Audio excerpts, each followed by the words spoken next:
Alors, deuxième volet, voilà, de la trilogie. On va retrouver aussi des romans plutôt à l'époque victorienne, c'est Anne Perry. Lui révèle que leur... Je suis fatiguée. Lui révèle que leur père... Je suis trop fatiguée. Oh mon Dieu.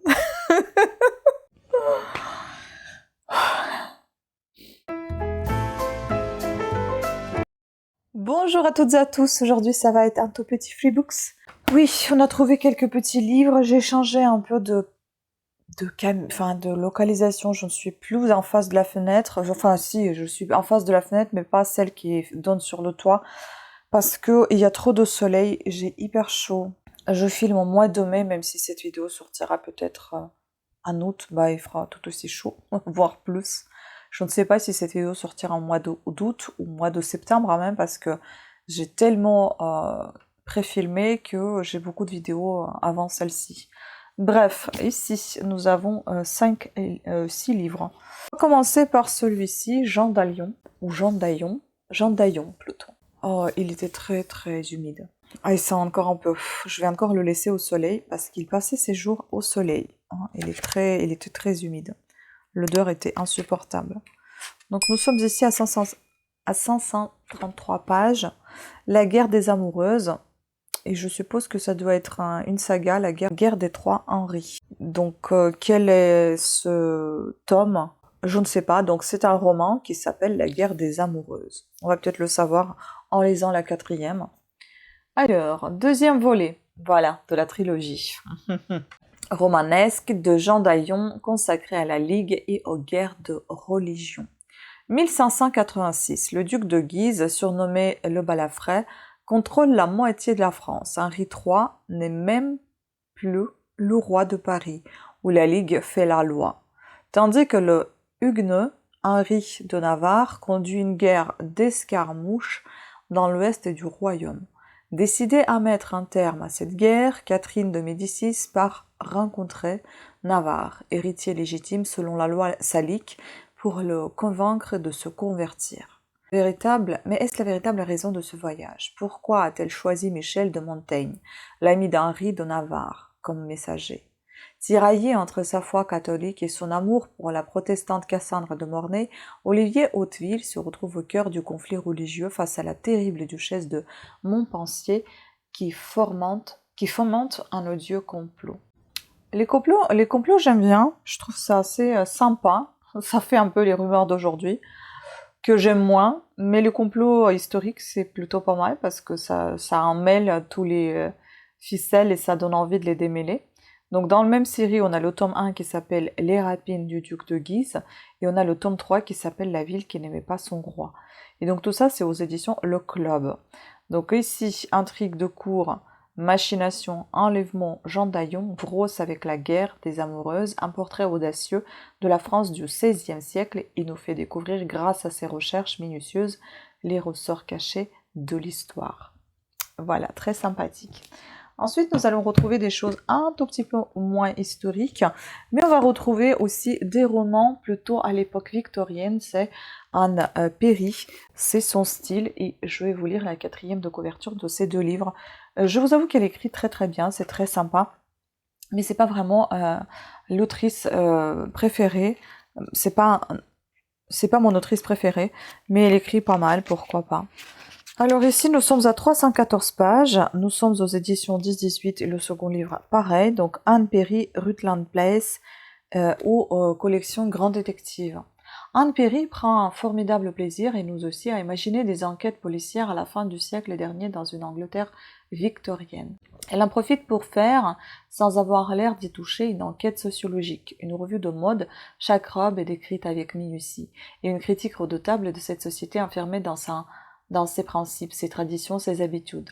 L'auteur évoque aussi, parfois, les bas-fonds à la Dickens, et le tout fait des polars haletants, amusants, excitants, même quand on n'aime pas d'habitude la littérature policière. Ça, c'était un avis de Marie-Françoise Leclerc, Marie-France. Alors du coup, on n'a pas du tout de résumé de ce livre, c'était qu'un avis. Donc, traduit de l'anglais par Anne-Marie Carrière, inédit, grand détective dirigé par Jean-Claude Zieberstein. Écoutez, à voir. C'est pas les mêmes traducteurs. Ici, on a un traducteur de l'anglais, traduit de l'anglais par Jean-Noël Chatin. Et aussi un avis de The New York Times. On n'en avons pas non plus un résumé de livre, donc c'est Avant la tourmente, pareil, toujours la même collection, Les Grands Détectives. C'est très chargé quand même en écriture. Nous sommes pas loin de 450 pages ici, donc on lisons donc l'avis. Ce magnifique mois de juin 1914, à Cambridge, les journées s'étirent, ensoleillées, intemporelles. Pour Joseph Rivley, professeur à St. John, cet été idyllique est anéanti par la mort de ses parents dans un accident de voiture. En lui annonçant l'horrible nouvelle, son frère Matthew, agent des services secrets britanniques, lui révèle que leur... Je suis fatiguée. Lui révèle que leur père... Je suis trop fatiguée. Oh mon Dieu.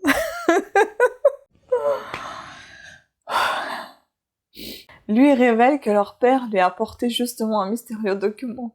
Les deux frères se mettent alors en quête de ce fameux dossier concernant un sinistre complot et rejoignent leur sœur Anna et Judith dans la demeure familiale. Reine incontestée du polar victorien, Anne Perry nous invite dans cette ambitieuse série, dont Avant la tourmente est le premier opus, à partager le destin de cette famille alors que la Première Guerre mondiale ravage toute l'Europe. Ah ben d'accord, c'est encore de tome 1 de trilogie ou je ne sais pas. Donc ici on a... Ah oui, ça c'était le résumé. Et, donc un avis de The New York Times, c'est brillamment présenté, ingénieusement développé et truffé d'insinuations politiques qui reflètent chaque échelon de la société anglaise. À voir. Ensuite on a Roland Sadon, Val d'Oise rouge, collection Qui, édition du Valermeil. Je connais pas du tout. Alors là, en plus c'est les dédicacés, dis donc. Ah, j'aime pas du tout comment c'est présenté, j'aime pas du tout ce livre. Je sais pas, je vais voir. On n'est pas loin de 300 pages ici. On les attend pas, les 300 pages, mais bon. Pour la journaliste Karine Kibert, travailler à l'informel n'est pas une sinécure. D'autant que sa vie sentimentale est morose à souhait lorsque des homicides viennent ensanglanter le Val d'Oise, elle pense au reportage du siècle. L'enquête qui mène Karine aux quatre coins du département s'avère vite périlleuse. Les assassinats se multiplient et la détermination de la jeune femme tourne à l'obsession. Aidée par le commissaire Stanislas Chimay, policier au passé douloureux, elle progresse dans l'horreur. Au seuil d'un hiver précoce, l'ultime pièce du puzzle, cauchemardesque, abandonne Karine pantelante et désabusée. Je sais pas, on verra.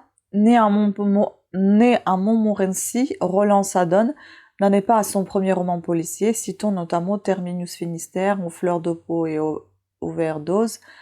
En fait, il joue avec les mots.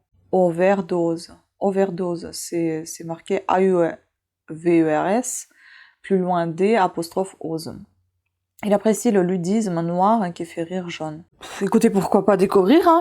Et puis on a le grand classique Agatha Christie aux éditions Livre de poche, je suppose Club des Masques. C'est l'édition Club des Masques, je pensais que toujours c'était une collection de livres de poche. Bon, alors, ce sont des anciennes éditions, puisqu'elles sont colorées. Je crois que c'est des années, c'est quoi, 93, bah c'est pas si vieux que ça au final. Bon, ça a seulement 32 ans, quoi.